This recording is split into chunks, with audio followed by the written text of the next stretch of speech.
noches, hermanos. Estamos en esta noche conectados nuevamente con ustedes para un pequeño tema de reflexión.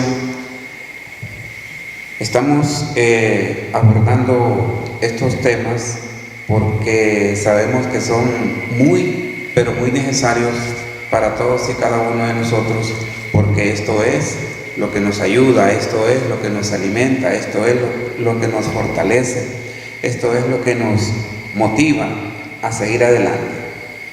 Esta noche, hermanos, vamos a hablar de un pequeño tema que encontramos en el libro Jesús en el Hogar, que se llama Las señales de la renovación.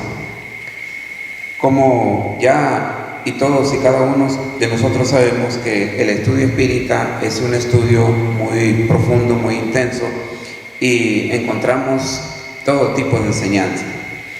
Pero el aspecto moral, aparte del aspecto filosófico y del aspecto científico, el aspecto moral podríamos decir que es la parte más hermosa de lo que es la doctrina espírita.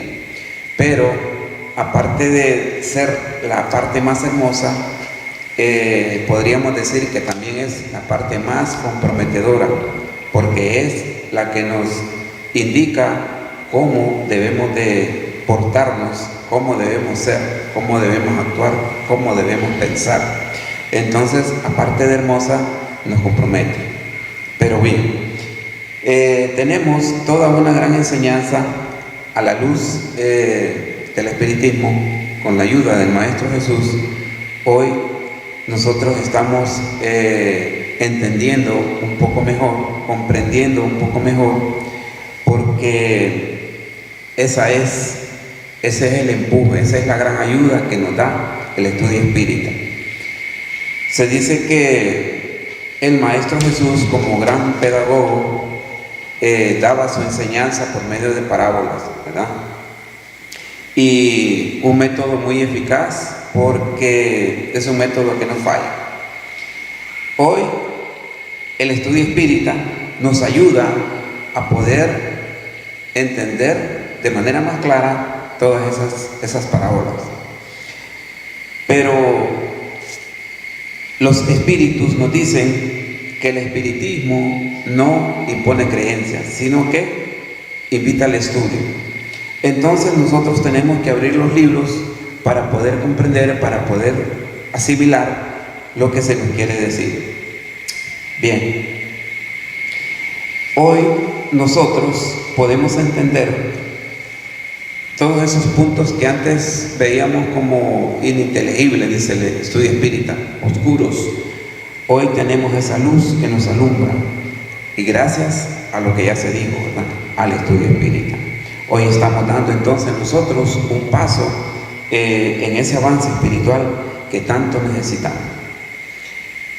Las señales de la renovación, hermanos, debemos darlas, debemos enseñarlas, pero no fingidas, pero no con alarde, ¿verdad?, sino que tienen que salir de manera natural.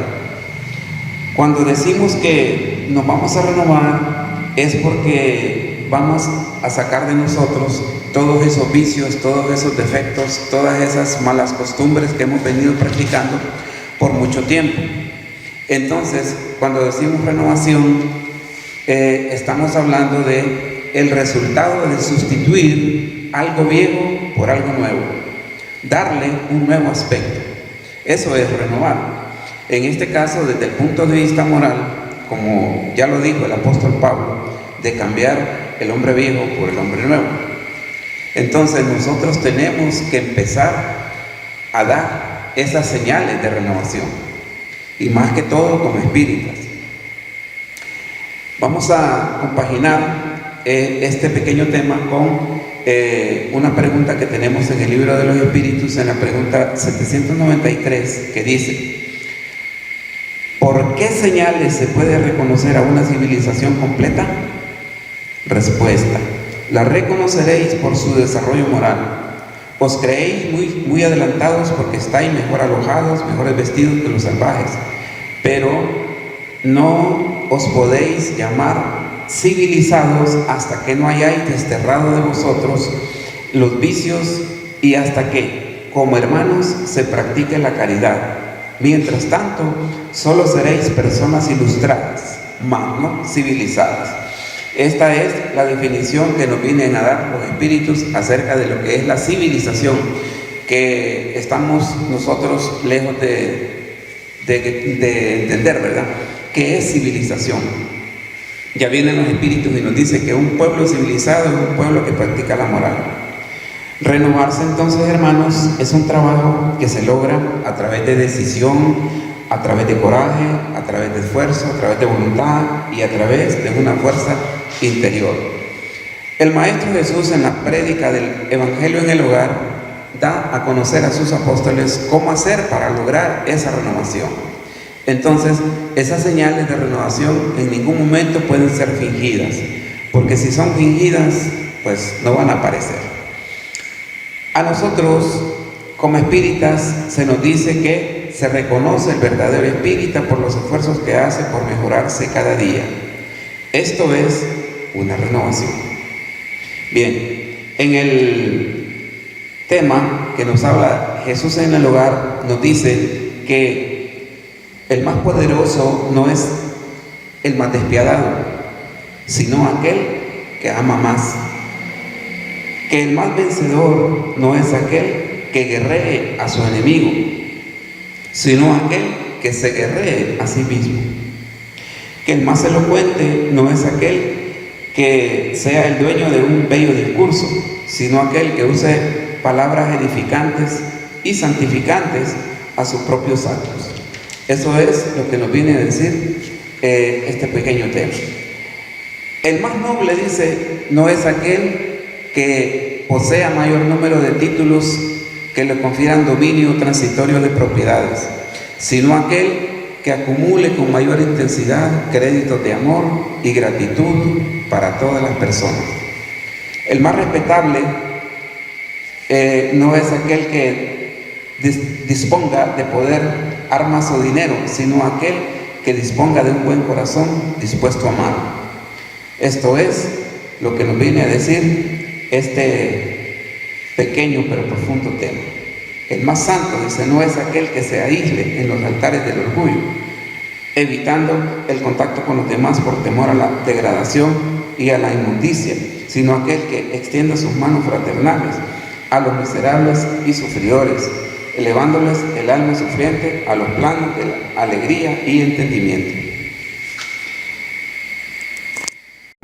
También nos dice que el más puro no es aquel que huye del trato con los criminales confesos, sino aquel que se tire al lodo para salvar a los hermanos caídos sin contaminarse. Imagínense. Son pautas que vienen a darnos para que nosotros podamos pensar y actuar de diferente manera. Continúa. El más sabio no es aquel que posee más libros y teorías, sino aquel que procure encender una luz en las sombras que aún envuelven a su hermano más próximo. Regresamos al libro de los Espíritus y dice que en la pregunta 798, ¿llegará a ser el espiritismo una creencia popular o quedará circunscrita a algunas personas? Respuesta: ciertamente llegará, dice, a ser una creencia popular y marcará una nueva era en la historia de la humanidad. Y porque ha llegado el tiempo en que debe ocupar un lugar entre los conocimientos humanos, habrán grandes luchas contra intereses, contra convicciones, ya que habrá gente muy, pero muy interesada en combatir. Pero nosotros como espíritas estamos aquí, ¿verdad? Trabajando para poder realizar, valga la redundancia, ese trabajo que nos toca porque estamos en las filas del espiritismo. El espiritismo entonces da un gran empuje, dice, en la marcha del progreso, y nosotros volvemos como espíritas, somos los llamados, dice, a hacer la diferencia, demostrando cómo entonces, demostrando esas señales de renovación que debe haber en todos y cada uno de nosotros. En la pregunta 893 dice, ¿cuál es la más meritoria de todas las virtudes? Todas tienen, dice, su mérito, porque todas son señales de progreso. Si estamos hablando de renovación, estamos hablando de ese progreso que se debe ir elaborando en nosotros, en el camino del bien. En el camino del bien hay virtudes siempre que hay resistencia voluntaria a las solicitaciones de las malas inclinaciones. Pero la sublimidad de la virtud consiste en el sacrificio del interés personal por el bien mismo, sin intención oculta. La virtud más meritoria es la que está fundada en la caridad más desinteresada. Ya nosotros hemos leído, hemos estudiado en gran manera que la caridad debe ser de ese modo, ¿verdad? Desinteresada. Cuando ya nosotros le ponemos interés o condiciones, deja de serlo. La pregunta 984 dice, hay personas que hacen el bien de una manera espontánea sin que hayan de vencer ningún sentimiento contrario. ¿Tienen estas tanto mérito como las que han de luchar con su propia naturaleza y la vencen?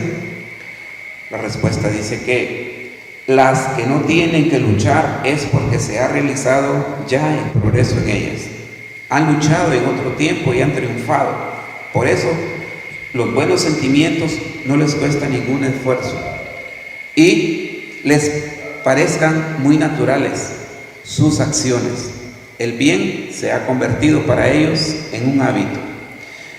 Débeseles honrar, pues, como a viejos guerreros que han ganado sus batallas. Anteriormente leímos que el guerrero no es aquel que lucha contra su enemigo. Guerrero es aquel que lucha contra sí mismo. Como estáis lejos aún de la perfección, esos ejemplos os sorprenden, porque contrasta y los admiráis, tanto porque son raros. Pero sabed que en los mundos más adelantados que el vuestro, allí el sentimiento del bien es espontáneo.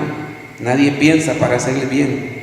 Es espontáneo en todo, dice, porque no están habitados más que por espíritus buenos y una sola mala intención sería allí una excepción monstruosa.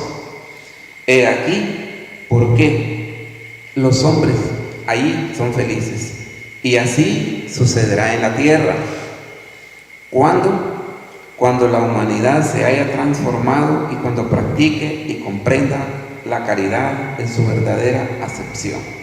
Entonces, cuando nosotros estemos ya, hermanos, dando esas señales de renovación, claro que vamos a cooperar en gran manera para poder darle a la tierra esa transformación que se está esperando, ¿verdad?